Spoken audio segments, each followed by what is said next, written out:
नमस्कार, astro tips में आपका स्वागत है। भगवान शिव को सावन का महीना सबसे अधिक प्रिय है। कहते हैं जो व्यक्ति भगवान शिव की सच्चे दिल से सावन के महीने में उपासना करता है उनकी सभी मनोकामनाएं पूरी होती है। सावन में महादेव की पूजा करने का विशेष महत्व है। ऐसा माना जाता है कि सावन के महीने में पूरे श्रद्धा भाव से शिव जी की पूजा करने से व्यक्ति को मनचाहा फल मिलता है।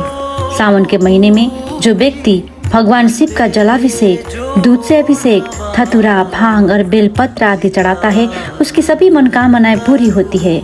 सावन का महीना भगवान शिव को अत्यंत प्रिय है। इस महीने में यदि आप भगवान शिव को प्रसन्न करते हैं तो वो आपके जीवन की सभी समस्याओं को दूर कर देंगे। वैसे तो भगवान शिव को बेलपत्र चढ़ाना बहुत ही उत्तम माना जाता है, लेकिन क्या आप जानते हैं बेलपत्र के अलावा भी आप भगवान शिव पर 5 तरह के पत्ते चढ़ा सकते हैं। बेलपत्र भगवान शिव को बहुत ही प्रिय है। यदि आपको बेलपत्र नहीं मिलता है तो आप इन 5 चीजों से पूजा करके भी महादेव की कृपा पा सकते हैं। शिव पुराण के अनुसार भगवान शिव को समी के पत्ते बहुत ही प्रिय है। भगवान शिव को इन्हें अर्पित करने से वो बहुत प्रसन्न होते हैं। बेलपत्र के अलावा भगवान शिव को समी के पत्ते भी अर्पित कर सकते हैं। उनके साथ साथ भगवान गणेश को भी ये चढ़ाना चाहिए। इसके लिए एक पीतल, तांबे या कांसे के लोटे में थोड़ा सा गंगा जल, सफेद चंदन, चावल आदि मिलाकर शिवलिंग का अभिषेक करें। इसके बाद समी का पत्ता उन्हें अर्पित कर दें। यदि सावन में भगवान शिव पर आपको बेल पत्र चढ़ाने को नहीं मिलता है तो आप पीपल का पत्ता भी चढ़ा सकते हैं। ऐसी मान्यताएं हैं कि यदि सोमावती अमावस्या के दिन पीपल के पत्ते यदि आप अर्पित करते हैं तो व्यक्ति को अपने सभी कष्टों से मुक्ति मिलती है। बेलपत्र के अलावा आप भांग भी अर्पित कर सकते हैं। कहते हैं भगवान शिव को भांग अर्पित करने से प्रसन्न होते हैं। शास्त्रों में पूजा, धर्म, कर्म के कार्यों में दुर्वा का विशेष महत्व है।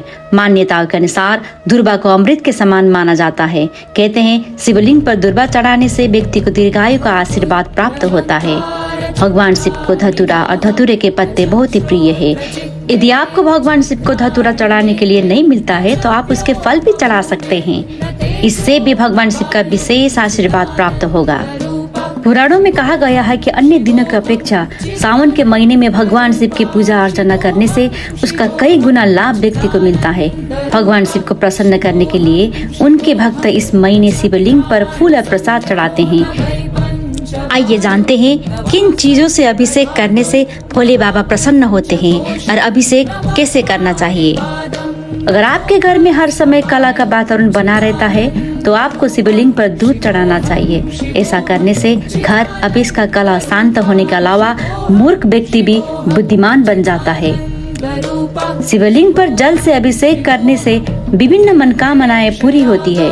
रोजाना शिवलिंग पर जल चढ़ाने से मन शांत रहता है और शिव जी जल्द प्रसन्न हो जाते हैं। यदि घर में कोई व्यक्ति अक्सर बीमार रहता है तो आपको भगवान महादेव के लिंग पर शुद्ध देसी घी का अभिषेक करना चाहिए। आपके ऐसा करने से रोग दूर होने के साथ आपका वंश का विस्तार भी होता है।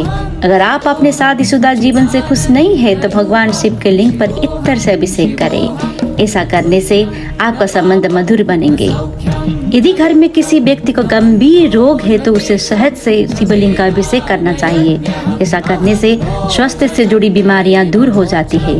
यदि आप अपने जीवन से बेहद दुखी हैं तो ऐसे में आप गन्ने के रस से शिवलिंग का अभिषेक करें। ऐसा करने से आपके घर में खुशियां लौट आएंगी। जो शिव भक्त मृत्यु के बाद मोक्ष प्राप्त करना चाहता है उन्हें शिवलिंग पर गंगा जल से अभिषेक करना चाहिए। शिवलिंग पर जल अर्पित करते समय सबसे ज्यादा ध्यान में रखने वाली बात यह है कि आप किस पात्र से जल अर्पित करें। जल चढ़ाने के लिए सबसे अच्छे पात्र तांबे, चांदी और कांसे को माना जाता है। भूलकर भी स्टील के पात्र से शिवलिंग पर जल नहीं चढ़ाना चाहिए, इससे शिव जी रुष्ट हो जाते हैं। जल अर्पण के लिए सर्वोत्तम पात्र तांबे का है, इसलिए इसी पात्र से जल चढ़ाना उत्तम है।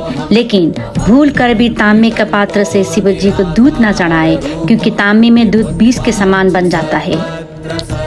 कभी भी शिवलिंग पर तेजी से जल नहीं चढ़ाना चाहिए। शास्त्रों में बताया गया है कि शिव जी को जल धारा अत्यंत प्रिय है, इसलिए जल चढ़ाते समय ध्यान रखें कि जल के पात्र से धार बनाते हुए धीरे से जल अर्पित करें।